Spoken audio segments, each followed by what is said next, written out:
کفر بہت شرمایا، روشنی ہو گئی عالم کا مسیحا ہے۔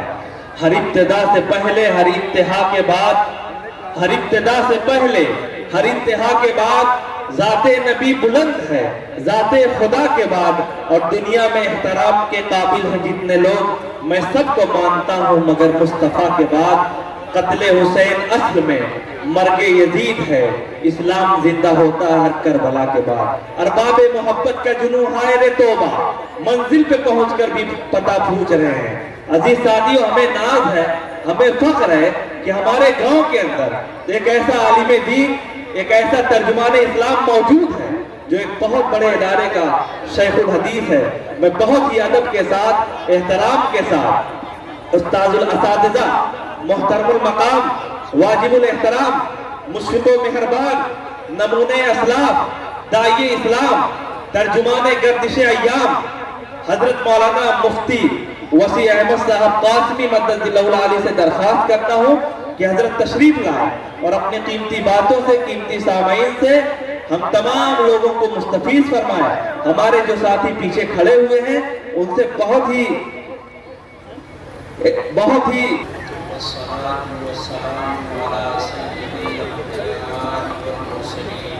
اور نزدیک کر دینا اللہ تبارک و تعالی وما اصابکم من مصیبت فبما کسبت ایدیکم ویعفو عن کثیر۔ صدق اللہ العظیم۔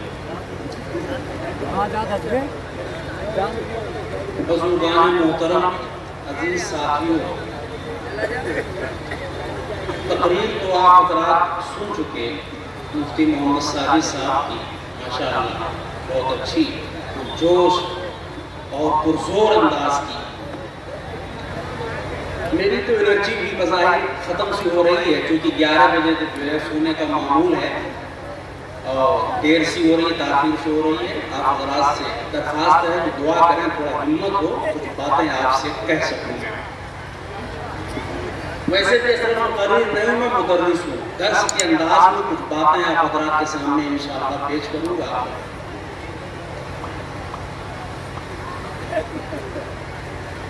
عزیز ساتھیوں، برادران اسلام، آج کا جو دور ہے آپ دیکھ رہے ہوں گے دنیا میں حالانکہ دعوت کا کام بھی چل رہا ہے، دین کے حوالے سے اور بھی بظاہر بہت سی کوششیں ہو رہی ہیں، لیکن ملکی سطح پر اور عالمی سطح پر جس قدر مسلمان پریشان، ناانصافی کا شکار، مظالم کے شکار ہیں، شاید کبھی نہیں۔ رسول اللہ صلی اللہ علیہ وسلم کے پردہ فرما جانے کے بعد میری تاریخ کا مطالعہ ہے، چند حادثات کو چھوڑ کر ایک قومی سطح پر کہ پوری قوم ایک پستی میں مبتلا ہو جائے اور ایک جھاگ کی اس کی حیثیت ہو جائے، یہ حیثیت کبھی نہیں۔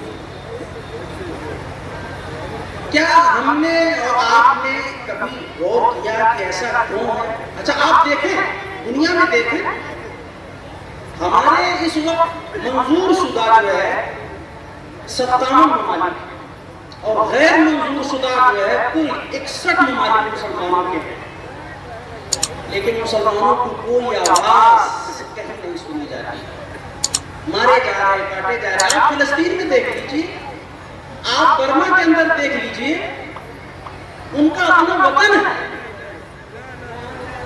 آج تک فلسطینیوں کو فلسطین کے 20% بلکہ 22% حصے پر اپنا وطن بنانے کا حق نہیں ملا۔ وہ 22% ہی مانگ رہے ہیں، 82% کیا کہتے ہیں، 78% تو بہت پہلے وہ دے چکے ہیں اور وہ کہتے ہیں کہ تم لے لو، لیکن وہ 22% دینے کے لیے بھی دنیا تیار نہیں ہے۔ برما میں آپ کے پڑوس میں جو کچھ ہوا سب سامنے ہے۔ میانمار میں اراکان نام کا ایک صوبہ ہے جہاں مسلمان برسوں سے آباد تھے اور وہاں ان کی اپنی باقاعدہ آزاد اور خود مختار سلطنت تھی، حکومت تھی، ان کا سکہ تھا باقاعدہ۔ آج بھی میوزیموں میں وہ سکہ موجود ہے جو اراکان کی مسلم سلطنت और मुस्लिम हुकूमत के टेक्साल पर ठहराया हुआ सिक्का है। लेकिन इन तमाम शवाहदात के बावजूद दुनिया ये कह रही है कि वो यहाँ के हैं ही नहीं, ये तो बंगाली है, ये तो पता नहीं कहां से है, जबरदस्ती उन्होंने कब्जा कर लिया और उनका जो हाल वो वापस कोई सुनने वाला नहीं। लेकिन जब मामला दूसरों का होता है, मैं मिसाल दे रहा हूं, जब मामला दूसरों का होता है तो वही अक़वाम मुत्तहिदा, वही यूरोपीय यूनियन, वही नावाबस्ता ममालिक, वही जमहूरियत के इदारे, वही इंसानियत की दहाई देने वाली तंजीमें सब मुतहर्रिक हो जाती है। इंडोनेशिया मुसलमान ममालिक में नंबर 1 का मुस्लिम मुल्क है अपनी आबादी के एतबार से। वहां एक सूबा है, उसका नाम है ईस्ट तिमोर। इसको पढ़े लिखे लोग भी गलत बोलते हैं और कहते हैं मशरकी तैमूर, क्योंकि तैमूर नाम का बादशाह गुजरा है तो हमारी ज़बान में क्योंकि तैमूर ही चढ़ा हुआ है, इसलिए मैंने पढ़े लिखे लोगों की ज़बानी भी तैमूर ही सुना है। वो तैमूर नहीं है, तीमोर है, ईस्ट तीमोर, यानी मशरकी तीमोर के नाम से एक सूबा है जहां ईसाइयों की बड़ी आबादी थी। वहां कुछ झगड़ा हुआ मुसलमानों में और ईसाइयों में, आपको हैरत होगी सुनकर। 2 महीने के अंदर अक़वाम मुत्तहिदा ने मशरकी तीमोर को एक आजाद मुल्क बनवा दिया। मशरकी तीमोर को एक आजाद मुल्क बनवा दिया कि ईसाइयों पर जुल्म हो रहा। सूडान एक वक्त में रकबे के एतबार से आलम इस्लाम का सबसे बड़ा मुल्क, लेकिन वहां भी यही साजिशी खेल खेला गया और जुनूबी सूडान के अंदर जो ईसाई आबादी थी उन पर मजालिम का बहाना बना करके बाकायदा एक स्टेट वहां पर उठ गया जिसका नाम ही जुनूबी सूडान है। लेकिन आपको अराकान का मसला नजर नहीं आता, फिलिस्तीन का मसला नजर नहीं आता। मौजूदा दौर में जो है यूक्रेन पर रूस ने हमला कर दिया, पूरी ईसाई दुनिया इस तरह बवाला मचाए हुए है कि अगर आप प्रिंट मीडिया और इसी तरह इलेक्ट्रॉनिक मीडिया को अगर आप देखेंगे तो ऐसा लगता है दुनिया पे ऐसी मुसीबत कभी आई नहीं। क्या ना ये सवाल ये है कि हमारे साथ ऐसा क्यों? मेरा तजज़िया ये है कि हमारे साथ ऐसा इसलिए हो रहा है कि हम मुसलमान रहे ही नहीं, हम मुसलमान रहे ही नहीं, हम अल्लाह और उसके रसूल के बागी हो गए। अल्लाह ने भी हमें बेसहारा छोड़ दिया। अल्लाह में एक बात कहते हैं, चोर है हो गए दुनिया से मुसलमान, चोर है हो गए दुनिया से मुसलमान नाबूद, और मैं पूछता हूं थे कहीं मुस्लिम मौजूद? चोर बच रहा है कि मुसलमान मारे जा रहे, काटे जा रहे हैं। अल्लाह एक बात कहते हैं, उस वक्त कह गए आज से 50 साल पहले, मैं तो कहता हूं कोई मुसलमान ही नहीं है, ये ढांचे हैं जो खेत में जानवरों को डराने के लिए कुर्ता पजामा पहना करके जो है खड़ा कर दिया जाता है ताकि जो है गीदड़ ना आए और कोई आवारा जानवर जो है वो आकर के फसल को खराब ना करे। इनमें जान नहीं, इनमें कुछ नहीं। और वाकई बहुत अफसोस हुआ कि सिर्फ नाम के मुसलमान हैं। हुकूकुल इबाद और हुकूकुल्लाह का कौन सा ऐसा काम है जिसके कमा हक हम पाबंद हो? इबादत हो, मामलात हो, मुआशरत यानी अखलाकियात हो, हुकूक हो, हर चीज में हमारी हालत इंतहाई अबतर और नामुस्तकिल है। और फिर हम ये भी चाहते हैं कि दुनिया में सुरखरोई मिले, दुनिया में हमारा डंका बजे। ऐसे नहीं बचता। आइए मैं जायजा लेंगे अपनी जिंदगी का, मुसलमानों की जिंदगी का। इबादत में सबसे अहम इबादत, तमाम मसालिक के अंदर कोई इख्तिलाफ नहीं बरेलवी देवबंदी और अहले हदीस का, सबसे अहम इबादत नमाज। جس کو مومنوں کی معراج کہا گیا، جو کفر اور ایمان کے درمیان دیوار اور حد فاصل ہے، ہم نے اس کے لیے بھی دیگر مذاہب کی طرح ہفتے میں ایک دن مقرر کر دیا۔ جیسے یہودی صرف سنیچر کو عبادت کرتے ہیں، عیسائی صرف اتوار کو عبادت کرتے ہیں، مسلمانوں کے لیے عبادت کرنا صرف جمعہ رہ گیا۔ وہ اس دن نہ آئے، وہ اس دن صرف نماز پڑھے گا، اس سے پہلے کی بھی سنت غائب، اس کے بعد کی بھی سنت غائب، پتہ چلا جمعہ بھی نہیں ہوا، صحیح وہ بھی قانون نہیں ہوا۔ اور جو لوگ پڑھ رہے وہ ہم ان صلاتہم ساہون کے مصداق، جو پڑھ رہے ہیں وہ بھی وہ ہم ان صلاتہم ساہون کا مصداق ہے۔ کیا پڑھ رہے ہیں؟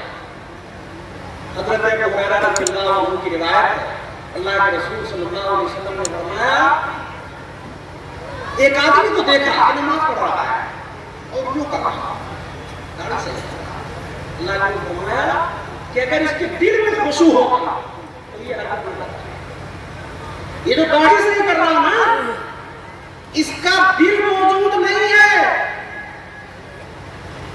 یہ ایسے ہی نماز ہے، ورنہ اس کا دل جو ہے، اس کا ہاتھ اس کے داڑھی میں نہیں پہنچتا۔ کیوں؟ آپ کو معلوم نہیں، آج تو جو ہے اسکول کالج کے پڑھے ہوئے بہت سارے لوگ یہاں موجود ہوں گے، یہ دماغ کنٹرولر ہے، یہی کنٹرول کرتا ہے، یہی سے تحریک ملتی ہے، اس کے بعد یہ انگلی ہلے گی، اس کے بعد یہ زبان ہلے گی، تو پتہ چلا کہ یہ دل اور دماغ اب اس کے ہاتھ کو کنٹرول کر رہا ہے اور کہہ رہا ہے کہ تو داڑھی پر پہنچ، تب وہ ہاتھ داڑھی پر پہنچ رہا ہے۔ تو دل کہاں تمہارا اللہ سے جڑا ہوا؟ جو پڑھ رہے ہیں ان کا یہ حال ہے۔ اللہ کے رسول صلی اللہ علیہ وسلم نے، حضرت ابو ہریرہ رضی اللہ عنہ کی روایت ہے کہ یاد رکھو اللہ تعالیٰ جبھی تک نماز میں تمہاری طرف متوجہ ہوتا ہے جب تک تم اس کی طرف متوجہ رہو، اور جب تم نے دائیں بائیں دیکھنا شروع کر دیا، جب تم نے مسجد کی محراب دیکھنی شروع کر دی، جب تم نے اس کا جنگلہ دیکھنا شروع کر دیا، اور جب تمہاری نظر اور توجہ اس کی ٹائلوں پر ہو گئی نماز، اب اللہ بھی کو پھیر لے گا، اب اللہ بھی کو پھیر لے گا۔ ہماری نمازیں اس طرح کی ہے، ایک مشہور مقرر کا لطیفہ ہے، نماز ہو رہی، غلطی ہو گئی، رکعت 3 ہوئی کہ 4 ہوئی، کسی نے کہا 3، کسی نے کہا 4، ایک نے کہا بالکل پکی بات بتا رہا ہوں کہ رکعت 3 ہوئی۔ لوگوں نے کہا کیسے؟ کہنے لگے 4 جو ہے دکانیں ہیں میری، 4 کا حساب 4 رکعت میں کرتا تھا، یہ میرا معمول ہے، 3 ہی کا حساب ہوا ہے۔ کہاں سے نمازیں قبول ہوں گی میرے بھائیوں؟ اور جب نمازیں اپنے آداب کے ساتھ اور اپنے طریقے پہ نہیں پڑھی جائیں گی، تمہاری پیشانی کے پھٹے پڑ جائیں، کالا نشان پڑ جائے، اس میں گٹھے پڑ جائیں، اس کا اثر نہ تمہاری ذات پہ ظاہر ہوگا، نہ جس ماحول میں تم رہ رہے ہو، جس معاشرے میں رہ رہے ہو، معاشرے میں اور مشاہدہ ہے اس کا مشاہدہ ہے۔ زندگی بھر نماز پڑھنے والے مسلمان انسان نہیں بن سکے، زندگی بھر نماز پڑھنے والے انسان نہیں بن سکے، جبکہ اسلام انسان بنانے کے لیے آیا ہے۔ انسان اور مسلمان یہ 2 برابر کے لفظ ہیں، یاد رکھیے گا، دونوں میں معنی کے اعتبار سے کوئی فرق نہیں۔ مسلمان بمانا انسان، انسان بمانا مسلمان، تو گویا کہ اسلام جو آیا ہے وہ ہماری قوت بہیمیہ، ہماری حیوانیت کو، ہماری شیطانیت کو ختم کر کے ہمیں انسان بنانے کے لیے آیا ہے۔ مسلمان کو یہ نہیں ہے، مسلمان کو یہ چیز نہیں ہے۔ وہ فلموں کا ایک جو ہے کوئی گانا سا ہے، کبھی ہم لوگ بچپن میں سنا کرتے تھے، تو کبھی غلط آدمی بھی کوئی صحیح بات کہہ دیتا ہے، یہ مطلب نہیں کہ مجھ سے آپ کو گمان ہو جائے کہ آپ فلم دیکھتے ہیں۔ اللہ کا شکر ہے شروع ہی سے میں تو دکانوں پہ چائے نہیں پیا کرتا تھا، جب سے میں نے عربی میں داخلہ لیا، اس مدرسے کا بڑا احسان ہے میرے اوپر، بہت احسان ہے، بہت زیادہ احسان ہے، اس کو میں بیان نہیں کر سکتا۔ تو میں نے جب عربی کلاس میں داخلہ لیا تو میں نے کسی ہوٹل کا کوئی قدم نہیں رکھا، ایک مخصوص कबाब वाले के पता नहीं वो जिंदा है कि नहीं। बस जब उनके यहाँ जो है अजीब तरह की दुकान थी, वहाँ जाने वाला भी नजर नहीं आता था, वहाँ कबाब खाने पीने जाया करता था चोरों की तरह। तो कहने का मतलब ये है कि फिल्म देखना तो कोई भी नहीं है, लेकिन वो जो कहा गया, किसी ने कहा कि भाई इंसान का बंदा इंसान बनेगा, इसमें कुछ है, तो मुसलमान और इंसान एक है, कोई फर्क नहीं होगा। ये तो हमारी नमाजों का हाल है। और दूसरी इबादत रोजा, अल्लाह का शुक्र है, मैं पूरी जिंदगी का जायजा ले रहा हूं इख्तिसार के साथ, जब तक तबीयत मेरे साथ देगी बोलता चलूंगा इंशाअल्लाह। रोजा है, अल्लाह का शुक्र है, बड़ी तादाद रोजा रखती है मुसलमानों की, लेकिन उसके साथ सब अफसोस उससे बड़ा फर्ज छोड़ दिया। नमाज से बड़ा फर्ज है, रोजे से बड़ा दर्जा नमाज का है। किसी मौलवी से पूछ लीजिए, किसी मुफ्ती से पूछ लीजिए, रोजा 19 है और नमाज 21 है। तो नमाज जो है का दर्जा रोजे से बढ़ा हुआ है। रोजा तो हम रख रहे हैं, लेकिन नमाज हम छोड़ रहे हैं। बताइए, आपने एक फर्ज अदा किया और दूसरा फर्ज छोड़ दिया, काहे की अदायगी हुई रोजे? कैसा रोजा हुआ? और फिर इस रोजे में होता क्या, अजीब अजीब तरह के रोजे रखने के लोगों ने स्कीमें और तरकीबें निकाल दी हैं। बाद लोगों के बारे में सुना कि बस वो दिन भर सोते रहते हैं, असर के वक्त उठेंगे। ऐसा रोजा तो कोई भी रख सकता है भाई, कि दिन भर आप सोते रहे, रात भर जागते रहे। जागते इसलिए रहे ताकि खाने पीने का ज्यादा से ज्यादा मौका मिले, ये कोई रोजा नहीं। और रोजे के बहुत से अपने आदाब हैं। और आजकल रोजे को तबाह करने वाली एक चीज जो मौलाना मुफ्ती मोहम्मद साजिद साहब बयान कर रहे थे, मोबाइल भी है। और मोबाइल क्या है? इस मोबाइल में देख रहे हैं कि हजरत मौलाना मदनी साहब होते तो इन सब पे जो है असर पड़ता और तोड़ देते हो, लेकिन मेरे अंदर इतनी हिम्मत नहीं, मैं बहुत छोटा हूं उनके साथ, इसलिए मेरी इतनी बसात नहीं। लेकिन ये है, हकीकत है कि ये बहुत बड़ा फितना है और बिना जरूरत का इस्तेमाल। मोबाइल का कोई फायदा नहीं, वो फायदा बताता हूं मैं। फायदा ये बताता हूं कि 20-20 साल से जिस किताबों की तलाश में था, मैंने बड़ा मोबाइल लिया और बड़ा मोबाइल लेकर के मैंने टेलीग्राम ऐप जो है उसमें चला करके मैंने वो किताबें हासिल की, जिसके बारे में मुझे खतरा था कि शायद मैं मर जाऊंगा, दुनिया से चला जाऊंगा और मुझे वो किताब पढ़ने नसीब नहीं। वो मुझे टेलीग्राम के जरिए, ये फायदा भी है। मोबाइल मेरा बोझल हो रहा है, चल नहीं पा रहा है, इतनी किताबें मैंने उसमें लोड कर रखी है। तो उसके फायदे भी हैं, बहुत फायदे हैं, लेकिन हम करते क्या है?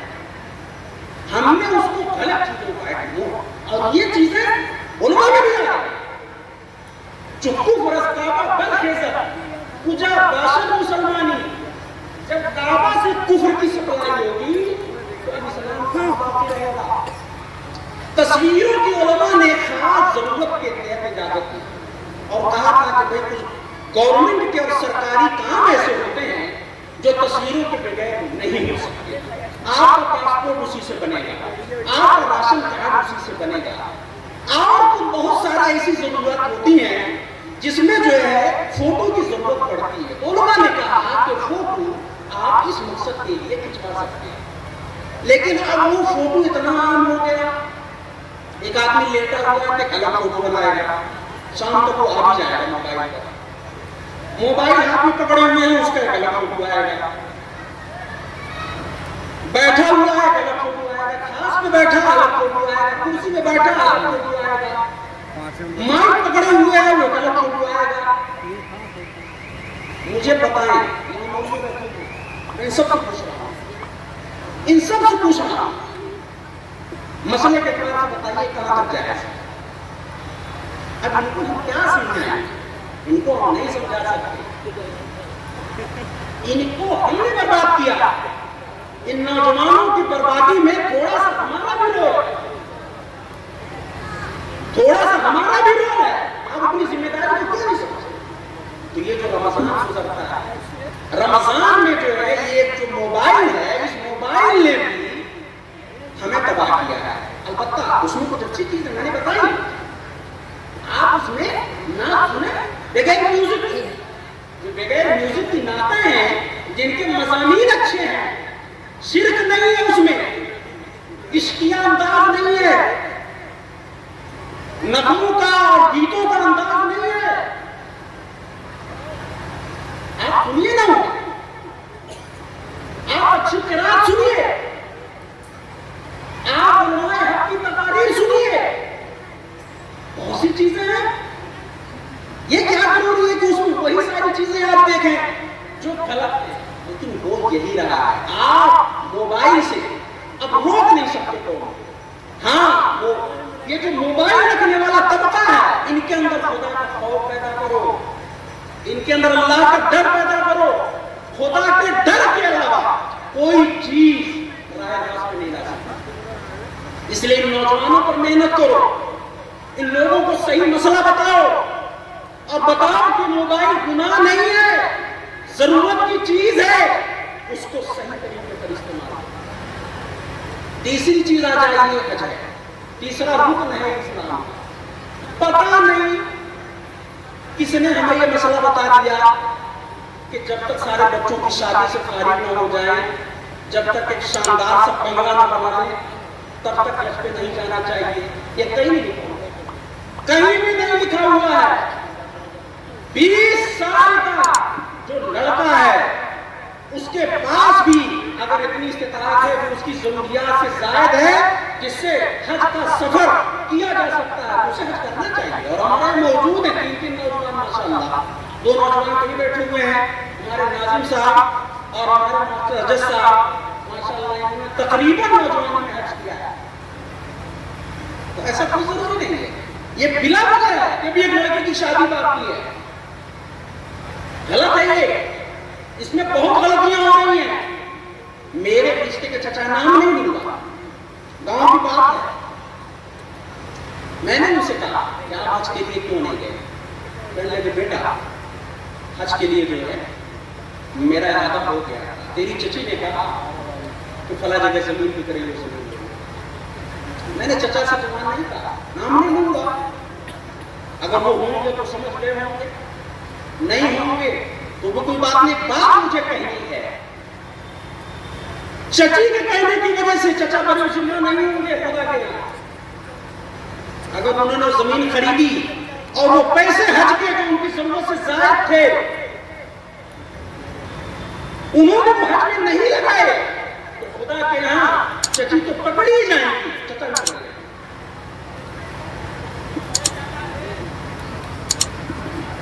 हज में भी बड़ी कोताही है।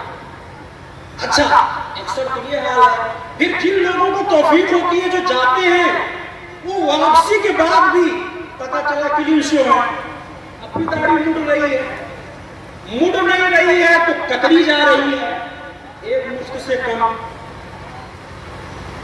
अब भी नमाज़ों की पाबंदी नहीं है, अभी जुमा में हाजी साहब जा रहे हैं। और मैं तो बाकायदा बारात में बात करता फोटो देखता हूँ तो इश्तिहार आता है हाजी फला कुरैशी, और वो देख रहा हूँ कि उसके चेहरे पर एक बाल न मूछ का है ना दाढ़ी का, और वो लिख कैसे रहा है? उसे शर्म क्यों नहीं आ रही है?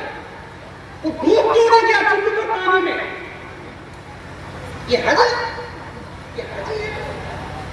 लिबास नहीं बदल रहा, वही पैंट पहना जा रहा है, वही शर्ट पहना जा रहा है, नमाजों की पाबंदी नहीं हुई, दुनिया की वही लालच, वही मोहब्बत, वही हिर्स। कैसे हज?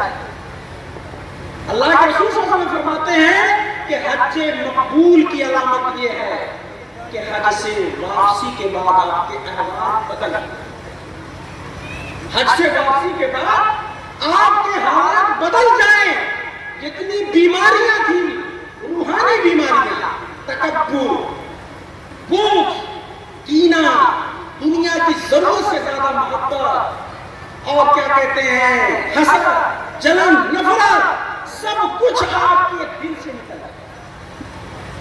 अगर आपकी हालत तब्दील नहीं हुई तो मेरे भाई फरीजा तो अदा हो गया, मौलवी तो यही फतवा देगा कि आप हाजी हो गए, मौलवी यही फतवा देगा कि आप हाजी हो गए, لیکن حج صحیح معنوں میں وہ ادا ہوا کہ نہیں؟ میں نے بتا دیا کہ حج مقبول کی علامت بعد حج ہونے والی بہترین تبدیلی ہے. اگر وہ بہترین تبدیلی آپ کے اندر نہیں آتی، اگر وہ انقلاب نہیں آتا آپ کی زندگی میں، تو افسوس کا مقام. سوچئے کہ کچھ گڑبڑ ہو گیا. تو یہ جو ہے ہمارے حج کا حال ہے. اور ہماری زکوٰۃ کا طریقہ بھی صحیح نہیں ہے. ہم کیا دے رہے ہیں، کس طرح دے رہے ہیں، کتنا دے رہے ہیں، کچھ پتہ نہیں. میری اس گاؤں میں تو کہتا ہوں کہ اس وقت گاؤں کے لوگوں میں 90% لوگوں پر زکوٰۃ واجب ہوگی، کیونکہ زکوٰۃ کا جو آج کل نصاب بنتا ہے وہ 50,000 سے بھی کم پہ بن رہا ہے. 50,000 سے بھی کم پہ بن رہا ہے. تو گاؤں کے 90% لوگوں پر زکوٰۃ واجب ہوگی. اور میں یہ سمجھتا ہوں کہ کم از کم 10% لوگ کروڑ پتی ہیں. لکھپتی والی تعبیر اب ختم ہو گئی ہے. کسی کو اگر آپ نے کہہ دیا لکھپتی ہیں آپ، تو وہ ہے کہ آپ کہہ رہے ہیں کہ بہت غریب ہے. اور 1 کروڑ پر 2.5 لاکھ روپے بنتے ہیں. کیسی زکوٰۃ نکل رہی ہے؟ اگر ایک صحیح طریقے پر زکوٰۃ ادا کی جائے تو نہ جانے کتنے علاقے کے اور گاؤں کے لوگ ہر سال اپنے پیروں پہ کھڑے ہو جائیں. اپنے پیروں پہ کھڑے ہو جائیں. ان کا اپنا روزگار ہوگا. اور یہی اسلام کا مقصد ہے.